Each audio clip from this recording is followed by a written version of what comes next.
हाँ जी भाई साहब।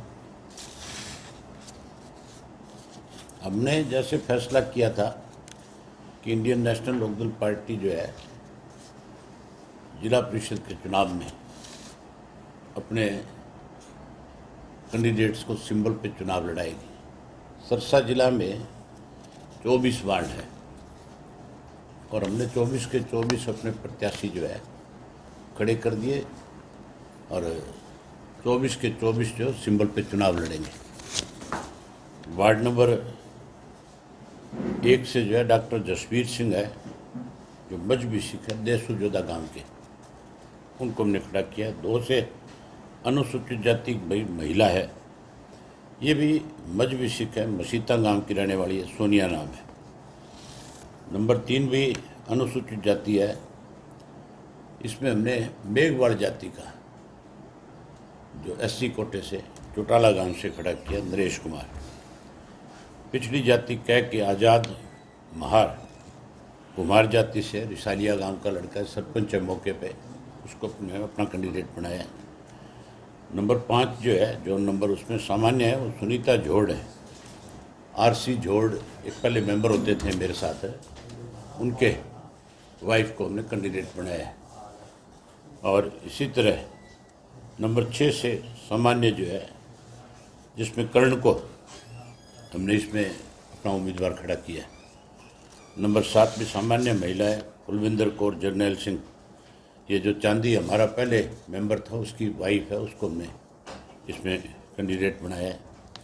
8 में भी हमने सामान्य है, उसमें रणजीत सिंह विर्क है, जो थेड़ दया सिंह गाँव का इलाहाबाद हल्के का, उसको अपना कैंडिडेट बनाया है। इसी तरीके से फिर नंबर 9 में सामान्य महिला है, उसमें शालिनी सिहाग है, जो मुमेरा गांव से। 10 नंबर वार्ड में अभय सिंह खोड़ हैं, जो हमारे हल्का के भी अध्यक्ष हैं। विशेष बात पे ध्यान रखा है, मैक्सिमम जो है इसमें नौजवान जो है उनको हमने टिकट दिया है। जवानों को हमने इसमें जो, ताकि यूथ आगे आएगा तो उससे मान के चलो राजनीतिक चेतना बढ़ेगी।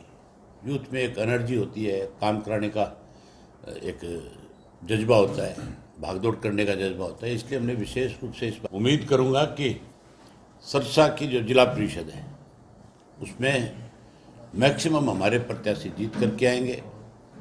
और जैसे पहले पिछले 20 साल से जिला परिषद जब से बनाए तब से लेकर के अब तक इंडियन नेशनल लोकदल पार्टी का ही चेयरमैन रहा है। और आगे भी मुझे पूरा भरोसा है यहाँ के मतदाताओं पे, अपने पार्टी के साथियों पे, अपने कार्यकर्ताओं पे, कि वो फिर से जिला परिषद पे इंडियन नेशनल लोकदल पार्टी को एक मौका और देगी काम करने का। हमने चौधरी रणजीत सिंह से आप एक बात पूछ लो कि आपको लोगों ने इंडिपेंडेंट जिताया था, भाजपा के कैंडिडेट के खिलाफ वोट दिए, आप भाजपा में क्यों गए? आपसे बड़ा लालची है कोई? किस लालच में गए आप? जो कोई सरकार के खिलाफ इंडिपेंडेंट जीतता है, उसका अगर वो जाकर के सरकार को समर्थन देता है, इसका मतलब उससे बड़ा स्वार्थी व्यक्ति नहीं हो सकता। चौधरी देवीलाल ने तो कभी ऐसा स्वार्थ किया ही नहीं। फिर रही बात चुनाव लड़ने की, मैं गांव के पंचायत का चुनाव भी लड़ा हूँ, मैं ब्लॉक समिति का चेयरमैन डबवाड़ी का भी रहा हूँ, मैं जिला परिषद का वाइस चेयरमैन भी रहा हूँ और मैं जिला परिषद का चेयरमैन भी रहा हूँ। शायद चौधरी रणजीत सिंह को राजनीतिक ज्ञान नहीं है। एक जिला परिषद का जो चेयरमैन होता है, उसके नीचे सरसा के जिला परिषद का चेयरमैन जो बनेगा, उसके नीचे 5 MLA आएंगे और वो 5 MLA जिला परिषद के मेंबर होते हैं। मतलब ये बहुत बड़ा पद है। डिस्ट्रिक्ट का जो चेयरमैन बनता है बोर्ड का, एक जिला परिषद का चेयरमैन जो है, उसके नीचे 32 विभाग आते हैं, अलग अलग डिपार्टमेंट सरकार के 32 उसके नीचे काम करते हैं। जितनी बड़ी जिम्मेवारी जिला परिषद के चेयरमैन की है, जैसे ऊपर मुख्यमंत्री की है, उस तरह नीचे चेयरमैन भी जिम्मेवार है उन सब चीज़ों का। जिला परिषद का चेयरमैन अगर मजबूत आदमी हो तो पैरेलल सरकार चलाता है, पैरेलल काम करता है। किसी अधिकारी की हिम्मत नहीं हो सकती कि वो बिना जिला परिषद के चेयरमैन से आदेश लिए बिना अपनी मनमर्जी से कोई काम कर ले।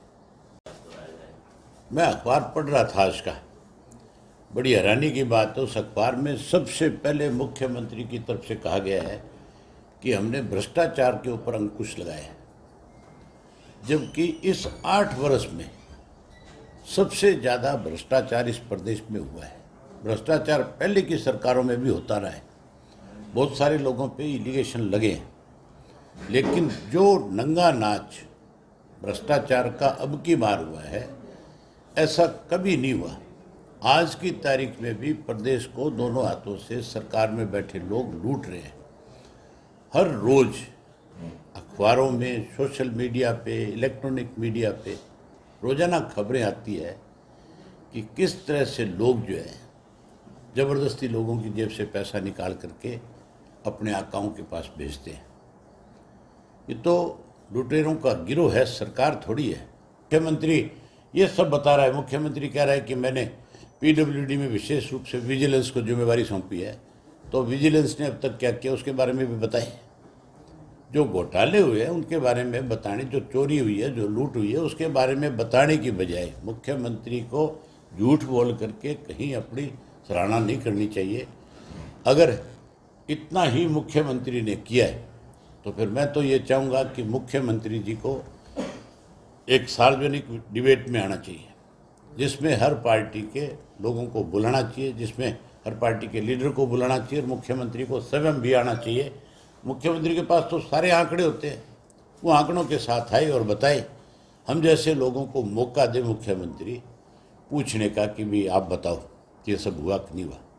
वो वहाँ लोगों को संतुष्ट करे, वहाँ पत्रकारों को संतुष्ट करे, वहाँ प्रदेश के लोगों में ये मैसेज दे कि भी हाँ वाकई मुख्यमंत्री ने कुछ किया है, तब जा कर के सरकार की कोई प्रशंसा हुआ करती है। अपने आप प्रशंसा करना, वो कहते हैं ना कि अपने मन मियाँ मिट्ठू बनना, वो बात है। ये तो इन्होंने तो लूटा है प्रदेश को।